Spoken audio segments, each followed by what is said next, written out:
So welcome to the step 12। Well अभी तक का मैं आपको एक छोटा सा इंट्रोडक्शन दे देता हूं कि हम राहुल की बात कर रहे हैं, जो महज 18 साल का बच्चा है, जो कि एक मिडिल क्लास फैमिली से आता है और उसके सपने बहुत बड़े बड़े हैं, उसे बहुत बड़ा आदमी बनना है और उसके लिए वो तरह तरह के प्रयास भी कर रहा है।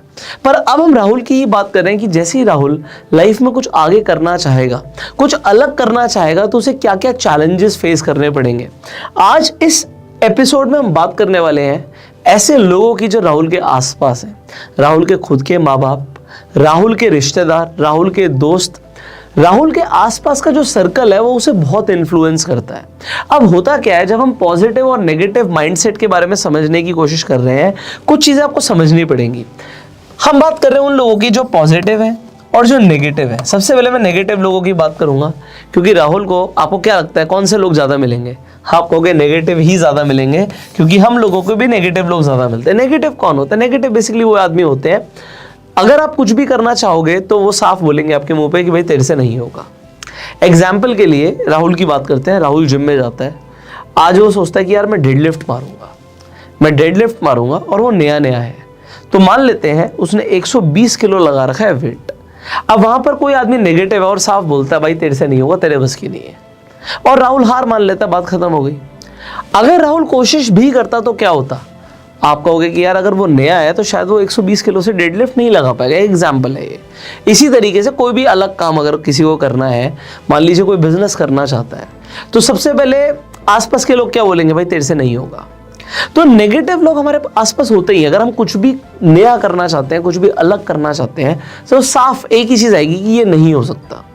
अब मैं आपको कमाल की बात बताता हूँ, जो नेगेटिव लोग होते हैं वो पॉजिटिव लोगों से 80% ज्यादा एक्यूरेट होते हैं। ये ज्यादा एक्यूरेट होते हैं। जो ये बोल रहे हैं ये सही बोल रहे हैं, ये सही बोल रहे हैं कि भाई नहीं हो पाएगा। ठीक है, मैं राहुल के दोस्तों की बात करता हूं। राहुल अपने किसी फ्रेंड के साथ जिम जाता है और राहुल चाहता है कि अच्छी फिजिक बनाना। राहुल एग्जाम्पल वहीं पे डेडलिफ्ट कर रहा था और वो 120 किलो से डेडलिफ्ट करना चाह रहा था। उसके फ्रेंड ने बोला कि नहीं हो पाएगा। उसका फ्रेंड नेगेटिव था और वो 80% मैंने बोला पॉजिटिव आदमी से ज्यादा एक्यूरेट है। बट राहुल, क्योंकि वो पॉजिटिव है, वो ऑप्टिमिस्टिक है, तो इन लोगों को मैं बोलता हूँ जो पॉजिटिव लोग होते हैं ना, थोड़े से आप कह सकते हो पागल होते हैं। अब पागल होते हैं, मैं यहाँ पे लिख रहा हूँ कि भाई ये आदमी तो मैड है, राहुल पागल है। राहुल जाता है, ठीक है, वो एक ट्रेनर से सीखता है कि किस तरीके से क्या पोज रखना होता है, बैक कैसी रखनी होती है, वो समझ लेता है कि किस तरीके से डेडलिफ्ट मारनी है। बट वो 120 किलो से डेडलिफ्ट लगाने की कोशिश करता है और उससे नहीं होता। अब क्या होता है कि जो उसका फ्रेंड है, जो उसके साथ जिम गया था, वो हंसने लगता है और कहता है कि मैंने तुझे बोला था ना, तुझसे नहीं होगा। अच्छा, अब राहुल ने ट्राई किया, बट उसका जो फ्रेंड था, जो नेगेटिव था, उसने ट्राई ही नहीं किया। जो राहुल पॉजिटिव था, पागल था, पर उसने ट्राई किया और उसके फ्रेंड ने ट्राई ही नहीं किया। राहुल क्या करता है, साइड से 20-20 किलो की प्लेटें निकाल देता है। तो 20 किलो इस तरफ से निकाला, 20 किलो इस तरफ से निकाला, में 40 किलो कम हो गया। अब वो जो वेट बचता है वो महज 80 किलो होता है। राहुल ट्राई करता है और 80 किलो से राहुल डेडलिफ्ट कर देता है। बट उसका फ्रेंड अभी भी ट्राई नहीं करता और वो अभी भी राहुल पे हंसता है, बोला था ना 120 किलो नहीं होगा, तो 80 ही कर सकता है। बट राहुल ने अब 80 कर लिया, बट 80 से भी उससे ज्यादा रैप्स नहीं लगती, सिर्फ 3 रैप लगती है। वो 3 रैप मारता है, 3 रेपिटेशंस मारता है। अब अगले दिन आके राहुल फिर से करता है कोशिश और 3 की जगह 6 रैप कर देता है। अगले दिन वो 10 किलो और वेट मार लेता है और एक दिन आता है वो 120 किलो से डेडलिफ्ट कर लेता है। बात यहाँ पे डेडलिफ्ट की हो ही नहीं रही है सर, बात हो रही है इम्पॉसिबल करने की। कहने का मतलब क्या है, उसके फ्रेंड ने कोशिश ही नहीं करी, अगले दिन भी कोशिश नहीं करी और उसके बाद जिम ही छोड़ दिया कि मुझसे नहीं हो पाएगा। क्योंकि नेगेटिव लोग ज्यादा एक्यूरेट होते हैं, वो कोशिश भी तो नहीं करते, और कोशिश नहीं करते तो कुछ होता ही नहीं है। यहां पे समझो, राहुल और उसका फ्रेंड, राहुल पॉजिटिव है और उसका फ्रेंड नेगेटिव है। राहुल एक बिजनेस का आइडिया लेकर आता है अपने फ्रेंड के पास, कहता है ये बिजनेस करेंगे, और उसको जो फ्रेंड नेगेटिव है वो बोलता है कि ये नहीं हो पाएगा, और राहुल ट्राई करता है और राहुल फेल हो जाता है। और जो उसका फ्रेंड है उसने तो ट्राई नहीं किया, वो पहले ही फेल है। राहुल फेल हो गया, बट राहुल को सीखने को बहुत कुछ मिला। एक बिजनेस आइडिया के ऊपर उसने काम किया, उसने लोगों से मिला, क्लाइंट से मिला, उसे समझ आया कि क्या कमियां थी। उसने दोबारा से पहले एक आइडिया के ऊपर काम किया जैसे मैंने आपको इससे पहले वाले स्टेप्स में बताया था कि हम एक आइडिया के बारे में सोचते हैं, वो नहीं चलता, फिर हम दूसरे आइडिया के बारे में सोचते हैं, तो फिर वो सेकेंड आइडिया पे काम करना शुरू कर देता है राहुल, और अपने फ्रेंड को बताता है। उसका फ्रेंड बोलता है अरे ये आइडिया भी नहीं चलेगा, और उसका फ्रेंड उस आइडिया पे काम नहीं करता। राहुल काम करता है, पर राहुल इस बार भी फेल हो जाता है, राहुल का सेकेंड आइडिया भी काम नहीं करता, राहुल का मान लो थर्ड आइडिया भी काम नहीं करता, बट राहुल का फोर्थ आइडिया सक्सेसफुल हो जाता है, और राहुल को इसमें बेशुमार कामयाबी मिलती है, पैसा भी मिलता है। अब राहुल यहां पर पैसा कमाता है, और राहुल एग्जाम्पल के लिए अमीर हो जाता है, बट क्योंकि उसका फ्रेंड नेगेटिव था, उसने स्टार्टिंग में स्टेप नहीं लिया, और एंड में आके क्या होता है, उसका जो फ्रेंड है जहां था वहीं रहता है। तो नेगेटिव लोगों में और पॉजिटिव लोगों में क्या फर्क होता है? नेगेटिव लोग एक्यूरेट तो ज़्यादा होते हैं, बट क्योंकि वो एक्यूरेट ज़्यादा होते हैं, वो डिसीजन लेते ही नहीं है। ये जो पॉजिटिव लोग होते हैं थोड़े पागल होते हैं, थोड़े खिसके हुए होते हैं, ये इन्हें लगता है यार हम कुछ भी कर देंगे, हम दुनिया जीत सकते हैं। पहली बार में तो उनसे कुछ भी नहीं होता, बट क्योंकि वो ऑप्टिमिस्टिक होते हैं, पॉजिटिव होते हैं, लगे रहते हैं, एक बार नहीं, दो बार नहीं, तीन बार नहीं, चार बार नहीं, कैसे नहीं होगा। आपने वो मूवी देखी है ना माजी, तो माजी द माउंटेन मैन पहाड़ तोड़ देता है। तो अगर कोई आदमी पहले दिन आके बोले, और वो बिल्कुल एक्यूरेट है कि एक आदमी पहाड़ कैसे तोड़ सकता है, इम्पॉसिबल है, बट जब आदमी लगा रहता है, अलग अलग तरीके निकालता है, किस तरीके से हो सकता है उसके ऊपर काम करता है, तो जो पॉजिटिव लोग होते हैं ना, फिर बाद में दुनिया से इन्हीं के गुणगान करती है। और ये लोग पता है फिर क्या बोलते हैं, मेरा दोस्त था, हम दोनों साथ में थे, अरे मेरा चड्डी बड्डी है यार, मैं बचपन से जानता हूं उसे। फिर वो बोलेंगे इसकी किस्मत अच्छी थी, पॉजिटिव आदमी की किस्मत अच्छी थी। हम राहुल की बात कर रहे हैं, राहुल की किस्मत अच्छी थी, बट अब अगर राहुल इसका पहले ही दिन बात मान लेता, नेगेटिव आदमी की बात मान लेता कि आइडिया काम नहीं करेगा, और वो बिजनेस आइडिया पे काम ही नहीं करता, वो आगे कुछ भी नहीं करता, तो राहुल की परिस्थिति उसके फ्रेंड जैसी ही होती। क्योंकि अगर एक पॉजिटिव आदमी नेगेटिव आदमी से इन्फ्लुएंस हो गया और उसने बात मान ली, तो गेम ओवर है जी, गेम ओवर।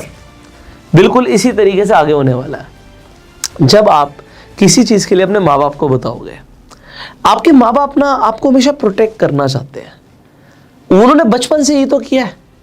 आप देखते हो एक ईगल अंडे देता है, उन अंडों को ना बिल्कुल चोटी के ऊपर एक घोंसला बना के रखता है, फिर जब वो जो एग्स है हैच होते हैं, उसमें से चूजे बाहर निकलते हैं, तो उसमें से कई सारे ईगल जो है ना उड़ना चाहते हैं, कोशिश करते हैं, गिर जाते हैं, और पत्थरों के ऊपर ना गिर गिर के उनकी मौत हो जाती है।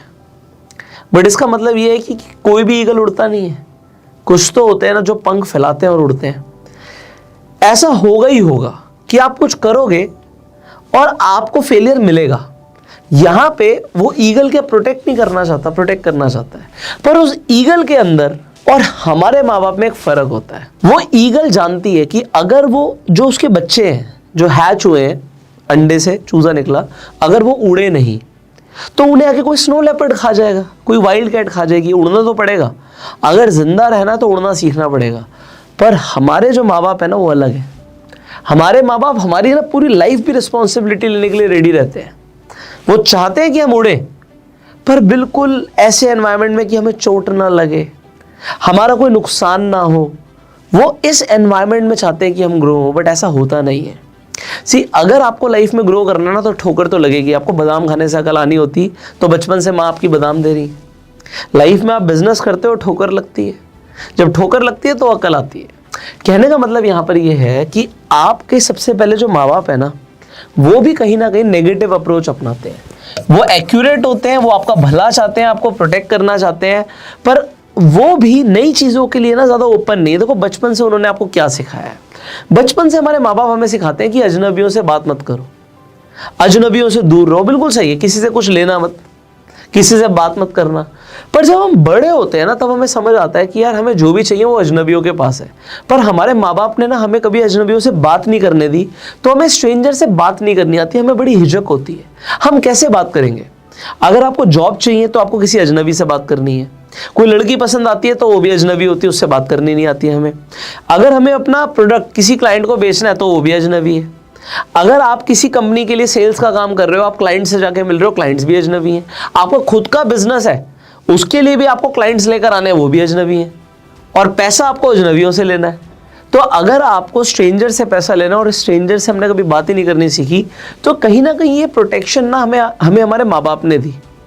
हमें बोला गया स्टार्टिंग से कि अजनबियों से बात मत करो। सिमिलरली पैसा अपने हाथ में मत रखो। कई सारे बिलीफ सिस्टम्स हमारे माँ बाप ने हमें दिए। मैं नहीं कह रहा माँ बाप गलत है, बट वो हमेशा आपका प्रोटेक्शन चाहते थे कि आपका कभी नुकसान ना हो। सिमिलरली होता क्या है, जो हमारे रिश्तेदार होते हैं, जो हमारे रिलेटिव्स होते हैं, उनकी भी कहीं ना कहीं एक नेगेटिव अप्रोच होती है। मैं आपको बताता हूँ, वो चाहते हैं कि आप एक कंफर्ट जोन में रहो, वैसा करो जैसा दुनिया कर रही है। आप जब भी कुछ नया करने चाहोगे ना, एग्जाम्पल मैं अपना देता हूँ, जब मैं 17 साल का था, मैंने 12th पास आउट करी।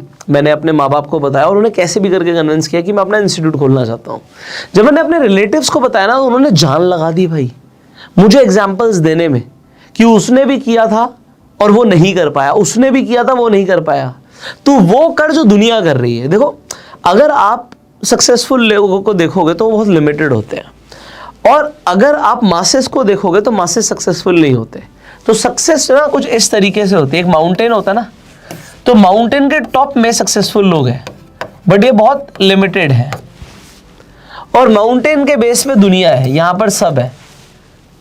अब अगर आप ऊपर देखोगे, लिमिटेड लोग हैं, यहां पर चढ़ना आसान नहीं होता, बट अगर आप सिर्फ वही करोगे जो दुनिया कर रही है, तो आप कभी चढ़ भी नहीं पाओगे। आपको कुछ तो अलग करना पड़ता है, there has to be something different. But इन लोगों का बिलीफ सिस्टम बहुत अलग होता है। मैं एक एग्जांपल देता हूँ, मैं अपनी वाइफ का एग्जांपल देता हूँ आपको। अब मेरी वाइफ का एक बिलीफ सिस्टम है, मैं पॉजिटिव नेगेटिव की बात नहीं कर रहा, एक बिलीफ सिस्टम है। एग्जाम्पल के लिए, मेरी वाइफ के सोने के उठने से पहले मैं उठ जाता हूँ, और मैं सुबह सुबह अपने वर्कआउट के लिए, जिम जाना है या स्पोर्ट्स खेलना, उसके लिए निकल जाता हूँ, और मुझे लगभग 3-3.5 घंटे लगते हैं, 4 घंटे लग जाते हैं वापस आते आते। तो एक बार मेरी वाइफ से लड़ाई हो गई, क्योंकि उसके बिलीफ सिस्टम से जो मैं कर रहा था वो मैच नहीं हो रहा था। वो कहती कि अगर तुम्हें वर्कआउट करना, एक्सरसाइज करना 1 घंटा बहुत होता है, 1-1.5 घंटे में घर वापस आओ, ये क्या 3-4 घंटे तुम्हें लग रहे हैं। तो मैं उसे समझा नहीं सकता कि मैं क्या कर रहा हूँ, समझाना भी मुश्किल हो जाएगा। अगर मैं समझाऊंगा भी तो उसका बिलीफ सिस्टम समझने नहीं देगा, क्योंकि उसने बचपन से ही देखा है कि अगर 1 घंटा भी एक्सरसाइज करी जाए तो बहुत होती है यार। हमें कौन सा कुछ बॉडी बिल्डर बनना है या स्पोर्ट्समैन बनना है कि इतना टाइम देने की जरूरत है, बट उसे नहीं पता मैं क्या कर रहा हूँ। उसे नहीं पता कि पहले मैं 1 घंटे से वॉक करता हूँ, स्ट्रेचिंग करता हूँ, या उसके बाद वर्कआउट करता हूँ, या उसके बाद फिजियोथेरेपी भी लेता हूँ। उसे नहीं पता, और उसे जानना भी नहीं है। हो सकता है 1 घंटा बहुत है। सिमिलरली अगर आप कुछ अपने रिलेटिव्स को समझाने की कोशिश करोगे ना कि मैं भाई ये बिजनेस करना चाहता हूँ, तो वहां पर सबसे पहले वो बहुत सारे नेगेटिव एग्जांपल्स आपके सामने लेंगे, स्टोरीज लेंगे, और वो बोलेंगे इस पे भरोसा करो, इस पे बिलीव करो, ऐसा ही होता है, यही सच है। और वो भी गलत नहीं है, क्योंकि उन्होंने देखा ही वही है। जो उन्होंने देखा वो आपको बताने की कोशिश करते हैं। एग्जाम्पल के लिए, मेरे फादर के एक फ्रेंड थे जो एक सिविल इंजीनियर थे, और उनकी पोस्टिंग कश्मीर में थी। अब वो गवर्नमेंट जॉब कर रहे थे और वो बहुत खुश थे। गवर्नमेंट ने उन्हें काफ़ी अच्छी फैसिलिटीज़ प्रोवाइड कर रखी थी, घर प्रोवाइड कर रखा था, गाड़ी प्रोवाइड कर रखी थी। तो एक इंजीनियरिंग करने के बाद वो लाइफ में एक अच्छी स्टेज पर चले गए। और मेरे फादर कहते थे कि बेटा तू भी इंजीनियर बन, तेरी भी लाइफ ऐसी होगी। वो मुझसे फ़ोन पे बात कराया करते थे, और वो जो अंकल थे अपने अकॉर्डिंग मुझे बेस्ट गाइड करते थे। बट एक बार मैंने बोला उन अंकल को कि भाई मैं अपना बिजनेस करना चाहता हूँ, तो उन्होंने भी मुझे समझाने की बहुत कोशिश करी कि भाई ये मत कर। और उन्होंने मेरे फादर को भी समझाया कि भाई ये नहीं करके जो हम बता रहे हैं वो करने में क्या फ़ायदा है। और वो गलत नहीं है, वो अपने एक्सपीरियंस के हिसाब से बिल्कुल ठीक बोल रहे हैं। बट लोग ना दूसरे का एंगल समझना ही नहीं चाहते। आप समझ रहे हो, लोग दूसरे की साइड से ना पिक्चर को नहीं देखना चाहते। जो वो सोचते हैं, जो वो समझते हैं, जो उनका बिलीफ सिस्टम है, बस वही सही है। एग्जाम्पल, आप लाइफ में सक्सेसफुल हो जाते हो, पैसा कमाना भी शुरू कर देते हो, मान लेते हैं, बट आप घर पे बताते हो कि मुझे एक लड़की से प्यार हो गया है और मैं लव मैरिज करना चाहता हूँ। तो कई सारे ऐसी फैमिलीज होंगी, जैसे आप बोलोगे लव मैरिज, उनके दिमाग का अलार्म बज जाएगा। एक अलार्म बज जाएगा, ना ना ना, ये हमारे बिलीफ सिस्टम से मैच नहीं करता। जैसे ही कोई ऐसा पजल आता है, कोई ऐसा बीच में पजल आता है जिस पजल से उनका पजल सॉल्व नहीं होता, तो उन्हें लगता है ना ना अलार्म बज गया, एक अलार्म बज जाता है कि नहीं यार ये कुछ अलग है। और आगे सुनने से पहले कि क्या फैमिली है, क्या लड़की है, क्या करती है, कुछ नहीं सुनना। लव मैरिज गलत है, बाद में सुनेंगे, पहले हम अपना सुना दें कि लव मैरिज गलत है। और वो आपको कई स्टोरीज बताएंगे, उसने भी लव मैरिज करी थी, देख कहाँ है आज, क्या उनकी मैरिज सक्सेसफुली, डिवोर्स ले लिया उन्होंने, इतने टाइम भी शादी नहीं चली, ऐसा होता है वैसा होता है। So they will give you so many reasons कि जो हम मानते हैं उस पर भरोसा करो। बट अब मैं राहुल को क्यों बता रहा हूँ ये फाइनेंशियल ट्रांसफॉर्मेशन के लिए क्यों ज़रूरी है। मैं राहुल को ये बताना चाहता हूँ कि भाई आप लाइफ में कुछ भी करोगे आपको ऑपोजिशन मिलेगा, रेडी रहना। आपको रिजेक्शन मिलेगा, रेडी रहना। अगर आप लोगों की बात पे जाओगे तो लोग नेगेटिव मिलेंगे, ज्यादातर लोग नेगेटिव होते हैं। दुनिया सिर्फ पैर खींचती है, हाथ पकड़ के ऊपर उठाने वाले लोग बहुत कम होते हैं। सिर्फ एक इंसान है जिन्हें आपके ऊपर अपने से भी ज्यादा भरोसा होगा, वो होंगी आपकी माँ। आपकी माँ को आप पे भरोसा होगा। मैं आपके फादर की भी बात नहीं करता, क्योंकि माँ को ना हमेशा बच्चे से ऐसा लगाव होता है कि कोई दुनिया में कुछ करे ना करे, मेरा बच्चा जरूर करेगा। और माँ अपने बच्चे के लिए बहुत ज्यादा करती है, नेचुरल है ये नेचुरल फिनोमेना है। एक आपकी माँ आप पे भरोसा करती है और उनका भरोसा आपको नहीं तोड़ना। इसका मतलब क्या है कि अगर आज आप कुछ करना चाहते हो, मैंने आपको बताया था कि आपका पहला आइडिया सक्सेसफुल नहीं होगा, पर जो पॉजिटिव आदमी है ना, वो पागल आदमी है यार, वो रुकेगा नहीं। वो नेगेटिव लोग सही बोल रहे हैं कि उससे नहीं होगा, और मैं आपको बता रहा हूं आपसे नहीं होगा, पर आपको लगे रहना है। आप कुछ भी करने की कोशिश करोगे, लोग आपकी टांग खींचेंगे, आपको बोलेंगे, पर आपको ना बातों से जवाब नहीं देना। आपको जवाब पता है कैसे देना है, कामयाब हो गए। अब यहाँ पे नेगेटिविटी की अगर हम बात कर रहे हैं ना, तो एक जगह से और हमें नेगेटिविटी आती है जिसके ऊपर बहुत सारे लोग बात नहीं कर पाते, खुल के बात नहीं कर पाते, बट उनके मन में सवाल होता है। वो होता है आपका पार्टनर। देखो आप सब ना ज्यादातर यंग एज में हो, so you will have some relationships. आपके हो सकता है कोई बॉयफ्रेंड बने, कोई गर्लफ्रेंड बने, बट कई सारे ऐसे लोग होते हैं ना जो एनर्जी ड्रेनर्स होते हैं।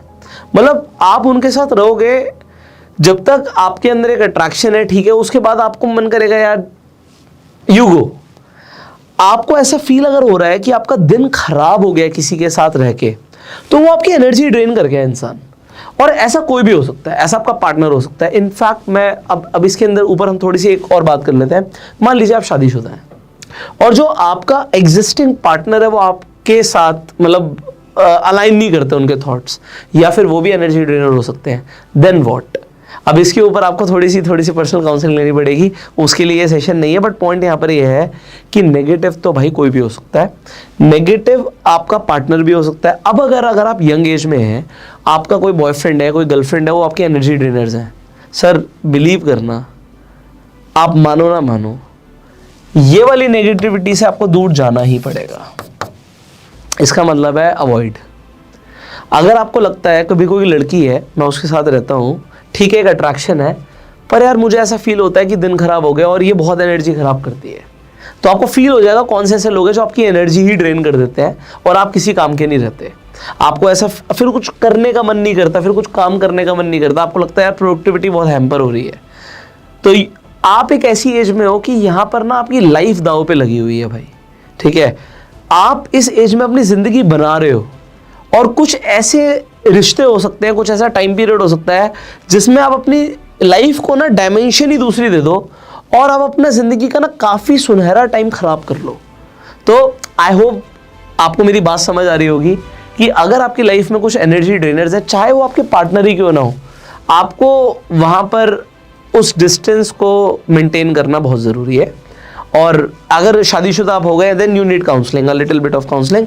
उसके ऊपर हम आगे बात करेंगे। अब हम यहाँ से कंटिन्यू करते हैं। अब हम आ जाते हैं इसके अगले स्टेप पर। देखो नेगेटिव लोग मिलेंगे, इसका मतलब थोड़ी आप नेगेटिव लोगों को बिल्कुल अवॉइड कर सकते हो। आपके माँ बाप हैं, आपके आसपास के लोग हैं, हो सकता है वो भी नेगेटिव हो, बट पॉइंट यहाँ पर ये है कि आपको ना नेगेटिव जब क्रिटिसिज्म मिलता है ना, तो क्रिटिसिज्म दो तरीके का होता है। यहाँ पर क्या होता है कि एक कंस्ट्रक्टिव क्रिटिसिज्म होता है और एक डिस्ट्रक्टिव क्रिटिसिज्म होता है। अब ये कंस्ट्रक्टिव और डिस्ट्रक्टिव में क्या फर्क होता है? कंस्ट्रक्टिव क्रिटिसिज्म का मतलब क्या होता है? एग्जाम्पल के लिए आप मुझे आके अपना कोई बिजनेस आइडिया बताते हो, मैं आपका बिजनेस आइडिया सुनता हूँ और उसके बाद मैं बोलता हूँ ये बिजनेस आइडिया नहीं चलेगा, तो आप मुझे भी नेगेटिव बोलोगे कि भाई आदमी नेगेटिव है। बिल्कुल ठीक है, मैं नेगेटिव हूँ। बट अगर मैंने आपको बोला है बिजनेस आइडिया नहीं चलेगा और उसके बाद मैं आपको ये बताता हूँ देख भाई ये बिजनेस आइडिया इसलिए नहीं चलेगा क्योंकि शायद ये बिजनेस इतना स्केलेबल नहीं है। अभी जो आप आइडिया मुझे बता रहे हो ये इतना स्केलेबल नहीं है, इसके अंदर हम ये चेंजेस कर सकते हैं जिससे इसकी स्केलेबिलिटी बढ़ सकती है, मासेस तक पहुंच सकता है, हमारे प्रॉफिट मार्जिन थोड़े से कम हो सकते हैं, बट हम ज़्यादा लोगों से मान लीजिए हम ज़्यादा रेवेन्यू इकट्ठा कर सकते हैं। तो ये वाला आइडिया के ऊपर आप काम कर सकते हो। तो मैंने क्या किया, मैंने आपका आइडिया सुना और सुनने के बाद आपको एक कंस्ट्रक्टिव क्रिटिसिज्म दिया कि मैंने आपको ये तो बताया कि आपका आइडिया नहीं चलेगा, पर मैंने आपको ये भी बताया कि क्यों नहीं चलेगा और क्या इंप्रूव करना है। सो दो चीजें होती हैं, व्हाई, जो बोला क्यों बोला, और हाउ कैन आई इंप्रूव, मैं कैसे इंप्रूव कर सकता हूं। मैंने बोला सीधा सीधा कि राहुल तू बहुत बेकार है, बहुत घटिया आदमी है, एग्जाम्पल के लिए। अब आपका हो गया यार ये तो बहुत गंदी बात हो गई, तो ये क्रिटिसिज्म हो गया। बट मैं राहुल को बोलूं, राहुल आज पार्टी के अंदर आपका बिहेवियर अच्छा नहीं था, क्योंकि आपने ऐसा ऐसा किया, आपने उस महिला से बात करी और उस बात करने के तरीके में ये गलतियां थी। अगली बार के लिए आपको क्या क्या ध्यान रखना है कि अगर आप किसी से बात करो, इस तरीके से बात करो, इन चीजों का ध्यान रखो। अब क्या हो गया, अब ये हो गया कंस्ट्रक्टिव क्रिटिसिज्म। बट लोग क्या करते हैं, ज्यादातर लोग सिर्फ डिस्ट्रक्टिव क्रिटिसिज्म देते हैं, सिर्फ बुराई बुराई बुराई, ये ऐसा है वो वैसा है, इसके अंदर ये कमी है उसके अंदर वो कमी है। पॉइंट यहां पर ये है कि अगर आप किसी की बात को सुन रहे हो तो भाई लोग आपको दोनों तरीके के क्रिटिसिज्म देंगे। अब इस कैटेगरी के जो लोग हैं ना, जो कंस्ट्रक्टिव क्रिटिसिज्म देते हैं, इन्हें तो आपको अपने पास चिपका के रखना है भाई, क्योंकि ये आपके वेल विशर्स हैं। अगर कोई आपको ये बोलता है कि तुझसे नहीं होगा, ठीक है, ये नेगेटिव हो गया। क्यों नहीं होगा, तो अगर आपको एक ट्रेनर बोलता है भाई ये मत कर 120 किलो, ये तेरे से नहीं होगा, ये अभी बहुत ज्यादा वेट है आपके लिए, आप एक काम करो कि अभी आप ये करो, थोड़ा इंप्रूव करो और उसके बाद हो सकता है। तो यहां पर ट्रेनर क्या चाहता है, ट्रेनर आपकी भलाई चाहता है कि आप ऐसा ना करें। क्यों ना करें वो रीजन दे रहा है, बट वो आपके मुंह पे ये नहीं बोल रहा भाई तेरे से कुछ नहीं होगा, मतलब समझ रहे हो, मैं इसके आगे के शब्द नहीं बोलना चाह रहा। कहने का मतलब क्या है, जो लोग होते हैं आपके आसपास, आपके फ्रेंड सर्कल होते हैं, जब भी आप कुछ अलग हटकर कुछ नया करना चाहोगे ना, वो सिर्फ टांग खींचेंगे। बट अगर उसमें से एक फ्रेंड आपके पास ऐसा है जो आपको बोलता है कि नहीं हो पाएगा, पर क्यों नहीं हो पाएगा उसमें आइडियाज देता है, तो उसकी सुनो। और ऐसा आदमी आपको अपने साथ चाहिए, एक नहीं कहीं चाहिए, कि जैसे जैसे आप आगे बढ़ो वो आपको कंस्ट्रक्टिव फीडबैक्स देते चले जाएं और आप इंप्रूव करते चले जाओ, क्योंकि हमें इंप्रूव तो करना ही है। हम सब ह्यूमन बींग्स हैं, हम में से कोई भी परफेक्ट नहीं है, ना मैं परफेक्ट हूं ना आप परफेक्ट हो। अगर आज आप मुझे कुछ ऐसा फीडबैक देते हो और मुझे लगता नहीं इस चीज के ऊपर इंप्रूवमेंट करना चाहिए, तो मुझे जरूर करना चाहिए, अगर मुझे अपनी ग्रोथ करनी है तो। अगर हमें, मान लीजिए मैं यूट्यूब पे वीडियोस बनाता हूं और आप कुछ फीडबैक देते हो कि भाई आपकी वीडियोस के अंदर ये चीजें और होनी चाहिए। एग्जाम्पल के लिए किसी ने पहले बोला कि भाई आपकी वीडियोस में कैप्शंस होने चाहिए, तो हमने कैप्शंस ऐड कराने की कोशिश करी कि जो वीडियोस है उसमें लोग इंग्लिश में भी पढ़ पाए। सो ये क्या हुआ, ये हुआ एक ऐसा फीडबैक जिसके ऊपर काम किया जाए, तो कंस्ट्रक्टिव फीडबैक हो गया। पर कई लोग क्या बोलेंगे, भाई वीडियो में मजा नहीं आया, क्यों नहीं आया ये नहीं बताया, तो ये क्या हुआ, ये सिर्फ एक डिस्ट्रक्टिव क्रिटिसिज्म है। मजा नहीं आया, क्यों नहीं आया, मतलब अगर कोई मुझे बोले आपकी सारी वीडियोस बेकार हैं, तो शायद ये मैं मानने के लिए रेडी नहीं हूं, क्योंकि मुझे पता है कि इन वीडियोस में जो भी इस चैनल के ऊपर है उनमें क्या वैल्यूज हैं। तो उसके अंदर इतना इंफॉर्मेशन है कि कई सारे लोगों की बहुत हेल्प हो रही है ऑलरेडी। और आप इस चैनल की अगर एवरेज देखोगे, हमारे एक चैनल की एवरेज है, सो एक होता है लाइक टू डिसलाइक रेशियो, कितने लोग आपकी वीडियोस को लाइक कर रहे हैं, कितने लोग आपकी वीडियोस को डिसलाइक करते हैं। अगर किसी भी वीडियो पे मुझे दिखता है 99% से ऊपर का लाइक रेशियो है, तो मुझे लगता है कि इस वीडियो से लोगों को वैल्यू मिल रही है। अगर किसी वीडियो पे मुझे लगता है कि भाई 98.4% का लाइक टू डिसलाइक रेशियो है, मतलब लोगों को ये वीडियो थोड़ी सी कम पसंद आई है। बट ये बहुत अच्छा होता है अगर आप YouTube के हिसाब से देखोगे। बट अगर किसी वीडियो पे पहुंच गया 97%, इट मीन्स कि इस वीडियो में कुछ ना कुछ गड़बड़ थी। और अगर किसी वीडियो में आ गया 99.6%, 4%, इट मीन्स कि ये वीडियो लोगों को बहुत ही ज्यादा पसंद आ रही है। तो मैं 0.4% लोगों को इग्नोर कर सकता हूं, बट वहां पे मैं 3% लोगों को इग्नोर नहीं करना चाह रहा। सो ये क्या हुआ, ये एक तरीके से हो गया मेरे लिए कि मैं कैसे एक वैल्यूएशन कर रहा हूं अपने कंटेंट की। सो मुझे पता है ज्यादातर वीडियोस जो हमारी हैं वो 98% से ऊपर की कैटेगरी में आती हैं। और अभी इस चैनल पे जो लेटेस्ट आपका हो गया 100, 200, 300 वीडियोस है, वो ज्यादातर वीडियोस 99% से ऊपर की लाइक टू डिसलाइक रेशियो के कैटेगरी के अंदर है। इसका मतलब है लोगों को कंटेंट काफी पसंद आ रहा है। आप समझ रहे हो, तो ये मुझे समझ आ रहा है। बट इसके अंदर भी हम और इंप्रूव करने के लिए रेडी हैं कि अगर कोई कंस्ट्रक्टिव फीडबैक्स आते हैं तो उसके ऊपर हम काम करने के लिए रेडी हैं। सिमिलरली राहुल को एक चीज समझनी है कि लाइफ में हमेशा इंप्रूव करना है, हमेशा इंप्रूव करना है, झुक के चलना है, सीखना है और इंप्रूव करना है। बट अगर नेगेटिव चीजों को दिल से लगा लोगे ना, तो आपकी सेल्फ इमेज पे भी आपको दिक्कत आएगी। Self image in the sense Rahul अपने बारे में क्या सोच रहा है। अगर राहुल को कोई बोल देगा यार तू बेकार आदमी है, और राहुल ने मान लिया कि मैं बेकार आदमी हूं, तो फिर वो मान लिया उसने।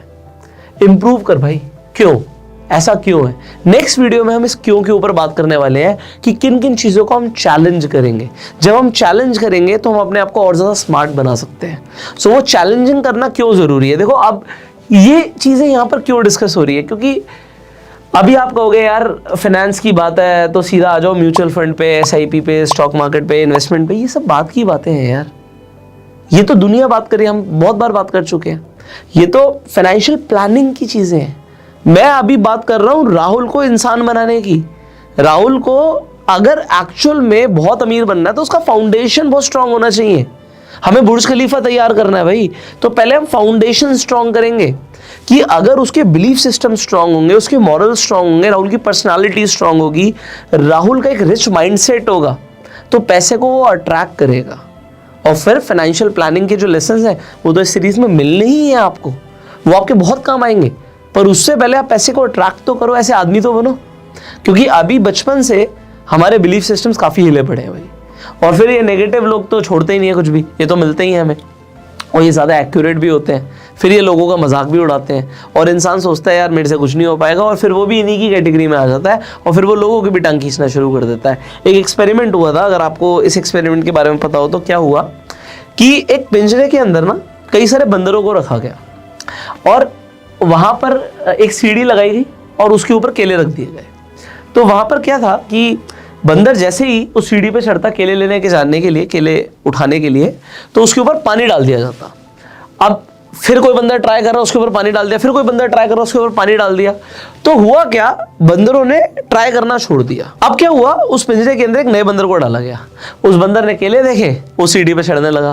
तो जैसे सीढ़ी पे चढ़ने लगा तो बाकी बंदर उसके पैर खींचने लगे, उसे रोकने लगे, उसे मारने लगे कि नहीं जाना ऊपर। अब उसे समझना है ऐसा क्यों हो रहा है, क्योंकि पानी तो अभी तक उस पर डला नहीं था, बट बाकी बंदरों पे वो पानी डला हुआ था।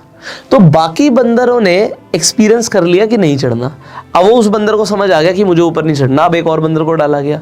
जैसे ही एक और बंदर को डाला गया उसी पिंजरे के अंदर, तो अब वो जब ऊपर जाने की कोशिश करता, फिर उसे सारे बंदर खींचने लग जाते। अब उसे भी नहीं समझ आया कि ऐसा क्यों हो रहा है। तो होता क्या है, धीरे धीरे करके ना हम एक भेड़ चाल में आ जाते हैं। ऐसा क्यों हो रहा है हमें लॉजिक नहीं पता। वो केला तो चाहिए था, अब शायद कोई पानी डालता भी नहीं, बट क्योंकि पहले पानी डला हुआ है तो लोगों को लगता है कि इस बार भी पानी डलेगा। सो अगर पहले कोई फेल हुआ है तो लोगों को लगता है इस बार भी कोई फेल होगा। बट शायद इस बार हम फाउंडेशन पे इतना अच्छा काम करेंगे कि बहुत कम लोगों को मैं जिंदगी में फेल होने दूंगा।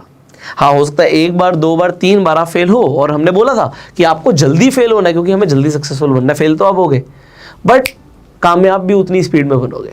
सो इस लेसन में हमने समझा है, इस स्टेप में हमने समझा है कि हमारे आसपास पॉजिटिव से ज़्यादा नेगेटिव लोग हैं, और नेगेटिव लोग पॉजिटिव लोगों से 80% ज़्यादा एक्यूरेट होते हैं। वो जो बोल रहे हैं वो ज़्यादा सही है, पर पॉजिटिव लोग पागल होते हैं, इसलिए वो बार बार ट्राई करते हैं।